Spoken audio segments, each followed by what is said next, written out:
Hello students, welcome back to my channel NCERT Malayalam. In today's class, we will be discussing class 10 NCERT Political Party Civics chapter. Okay, in the introduction it is given that other than these 6 parties, most of the major parties of the country are classified by the Election Commission as state parties. These are commonly referred to as regional parties. അപ്പോൾ നമ്മൾ last ക്ലാസ്സിൽ national പാർട്ടീസിനെ കുറിച്ചാണ് പഠിച്ചത്. National parties ഏതൊക്കെയായിരുന്നു?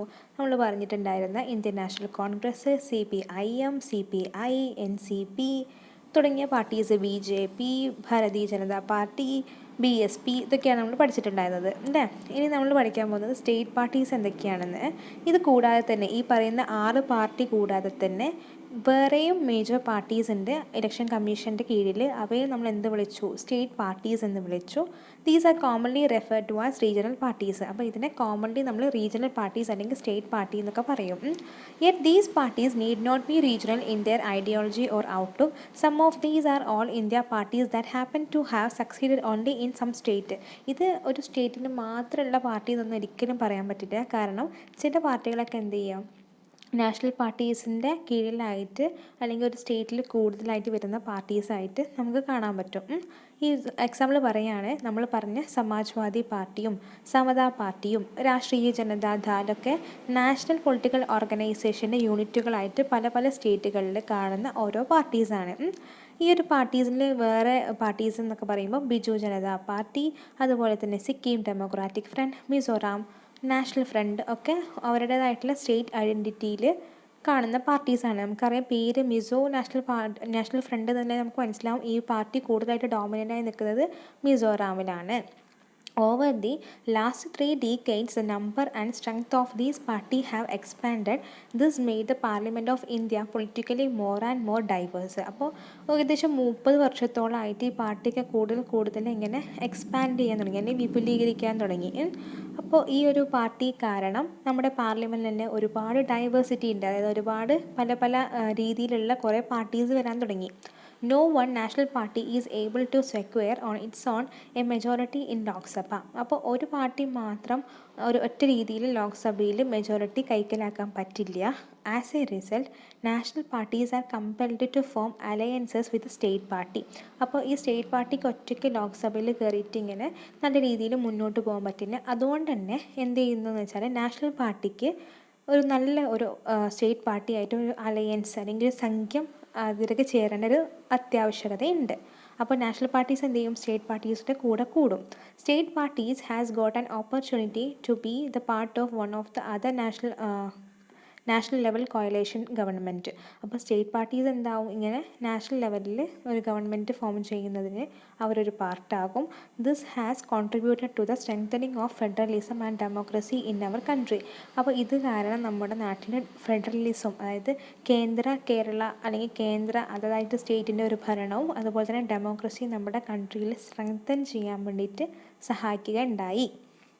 ഇനി ഇതൊക്കെയാണ് ഓരോ സ്റ്റേറ്റുകളിലെ regional parties. അപ്പോൾ നമുക്ക് നമ്മുടെ കേരളത്തിൽ നോക്കാൻ മനസ്സിലാക്കും. ഇന്ത്യൻ ഫെഡറൽ ഡെമോക്രാറ്റിക് പാർട്ടി ഉണ്ട്, കേരള കോൺഗ്രസ് അതായത് മാണി കോൺഗ്രസ് ഉണ്ട്, മുസ്ലിം ലീഗ് ഉണ്ട്. ഇതൊക്കെയാണ് നമ്മുടെ റീജിയണൽ പാർട്ടീസൊക്കെ കേട്ടോ. അപ്പോൾ ഇനി നമുക്ക് പറയാനുള്ളത് എന്തൊക്കെയാണ് ഈ പൊളിറ്റിക്കൽ പാർട്ടീസിൻ്റെ ചാലഞ്ചസ്, അവരനുഭവിക്കുന്ന എന്തൊക്കെയാണ് അവരുടെ ചാലഞ്ചസ് എന്നാണ് നമുക്ക് അടുത്ത സെഷനിൽ ഡിസ്കസ് ചെയ്യാൻ വേണ്ടി പോകുന്നത്. അപ്പോൾ ഈ ഒരു പാർട്ടീസിന് അവരുടേതായിട്ടുള്ള ഡെമോക്രസിയിൽ എന്തെങ്കിലുമൊക്കെ ഒരു തെറ്റ് പറ്റിയാൽ പീപ്പിളൊക്കെ എന്ത് ചെയ്യും? അവരെ ബ്ലെയിം ചെയ്യും അല്ലെങ്കിൽ അവരെ കുറ്റപ്പെടുത്തും. ഇവരൊറ്റ കാരണം കൊണ്ടാണ് ഇങ്ങനത്തെ ഓരോ സംഭവങ്ങളൊക്കെ ഉണ്ടായതെന്നൊക്കെ പറയും. All over the world people express strong dissatisfaction with the failure of political parties to perform their function well. അപ്പോൾ ഇവർ ചെയ്യുന്ന എന്തെങ്കിലും ഒരു ഫങ്ഷന് നല്ല രീതിയിൽ രൂപപ്പെട്ടിട്ടില്ലെങ്കിൽ എല്ലാ ആൾക്കാരും അവരെന്ത് ചെയ്യും? അവരെ കുറ്റപ്പെടുത്താൻ തുടങ്ങും അല്ലേ. അങ്ങനത്തെ this is the case of our country to.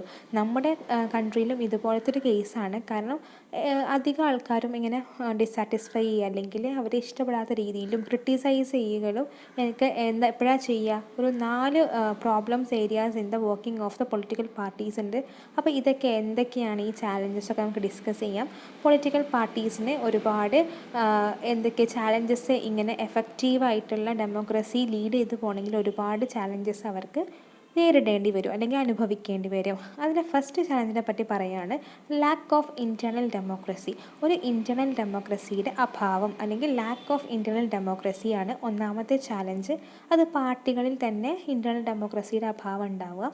അതെന്താണെന്ന് വെച്ചാൽ all political parties towards A concentration of power in one or few leaders at the top. അപ്പോൾ എല്ലാ പൊളിറ്റിക്കൽ പാർട്ടീസും അവരുടേതായിട്ടുള്ള പവർ ഒരു ടോപ്പ് ലീഡേഴ്സിനായിരിക്കും കൊടുക്കുക അല്ലേ. അപ്പോൾ പാർട്ടീസിന് പിന്നെ കൂടാതെ തന്നെ അവർക്ക് രജിസ്റ്റർ മെമ്പർഷിപ്പ് ഉണ്ടാവില്ല, അതുപോലെ തന്നെ ഒരു ഓർഗനൈസ്ഡ് മീറ്റിങ്സ് ഉണ്ടാവില്ല, അതുപോലെ തന്നെ എപ്പോഴും അവർ ഇൻറ്റേർണൽ ഇലക്ഷൻസ് ഒന്നും നടത്തുകയില്ല. അപ്പോൾ ഓർഡിനറി മെമ്പേഴ്സ് ഓഫ് പാർട്ടിക്ക് എന്താ അവരുടേതായിട്ടുള്ള അവർക്ക് എന്തൊക്കെയാണ് പാർട്ടിയിൽ നടക്കുന്നതെന്നുള്ള കാര്യങ്ങളെ പറ്റിയുള്ളൊരു ഇൻഫർമേഷൻ അവർക്ക് എപ്പോഴും കിട്ടിക്കൊള്ളണമെന്നില്ല. അവർക്ക് എന്ത് ഡിസിഷനിലും അവർക്ക് ഇൻഫ്ലുവൻസ് ഉണ്ടാവില്ല അല്ലെങ്കിൽ അവർക്ക് അധികാരം ഉണ്ടാവില്ല.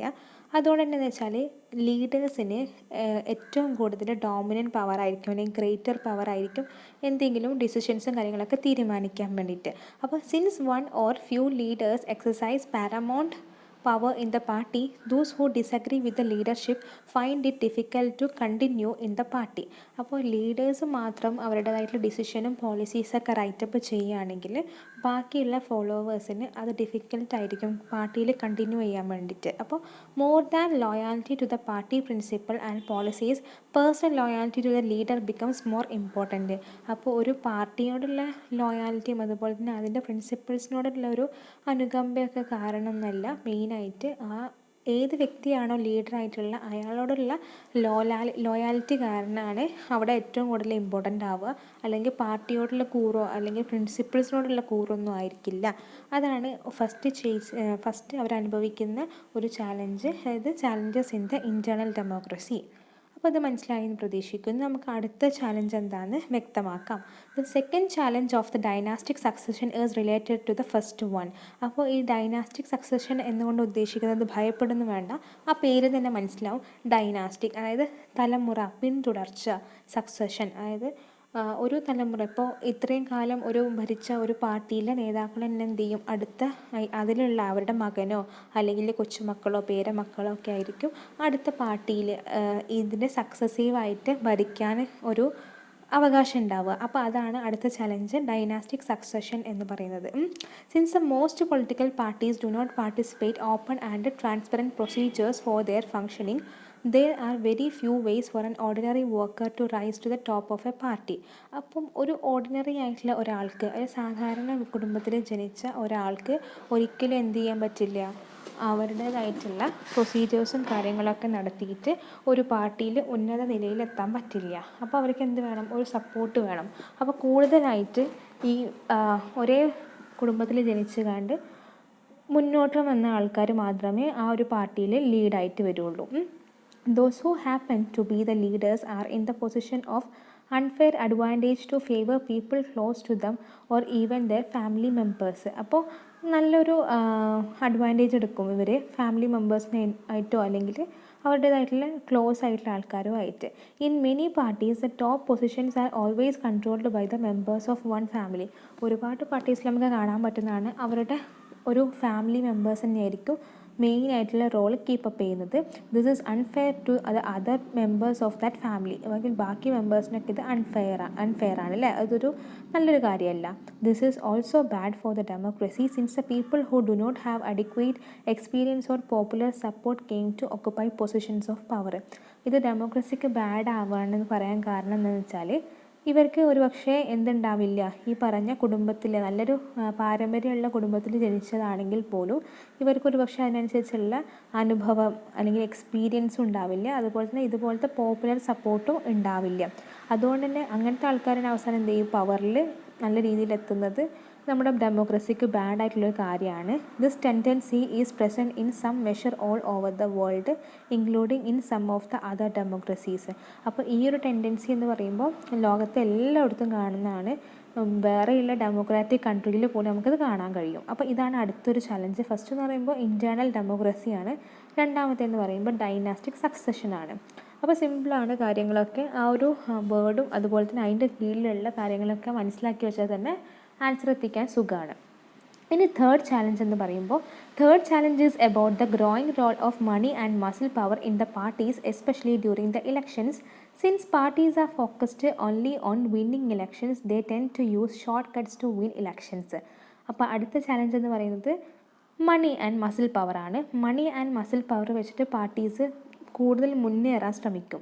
അപ്പോൾ ഇലക്ഷൻ്റെ സമയത്ത് കാണുന്ന ഒരു പ്രതിഭാസമാണിത്. അതെന്ന് പറയുമ്പോൾ ഇലക്ഷനെ ഷോർട്ട് കട്ടായിട്ട് വിൻ ചെയ്യാൻ വേണ്ടി ഇവർ എന്ത് ചെയ്യും, മണി മസിൽ പവറൊക്കെ ഇറക്കാൻ തുടങ്ങും. അപ്പോൾ അവർ അവരുടേതായിട്ടുള്ള, അതായത് ഒരു പാർട്ടി ആണെങ്കിൽ അവരുടെ കാൻഡിഡേറ്റ് നല്ല റിച്ച് ആയിട്ടുള്ള ആൾക്കാരെ മാത്രം എന്ത് ചെയ്യും, കാൻഡിഡേറ്റ് ആവാൻ വേണ്ടി നോമിനേറ്റ് ചെയ്യും. ആ റിച്ചായ ആൾക്കാർക്ക് എന്ത് ചെയ്യാൻ പറ്റും, ഇങ്ങനത്തെ ഓരോ ഇലക്ഷൻ്റെ എക്സ്പെൻസും കാര്യങ്ങളൊക്കെ അത് കോപ്പപ്പ് ചെയ്യാൻ പറ്റും, അല്ലെങ്കിൽ ഇലക്ഷൻ്റെ കാര്യങ്ങളൊക്കെ അവർക്ക് കൊണ്ടുപോകാൻ കഴിയും.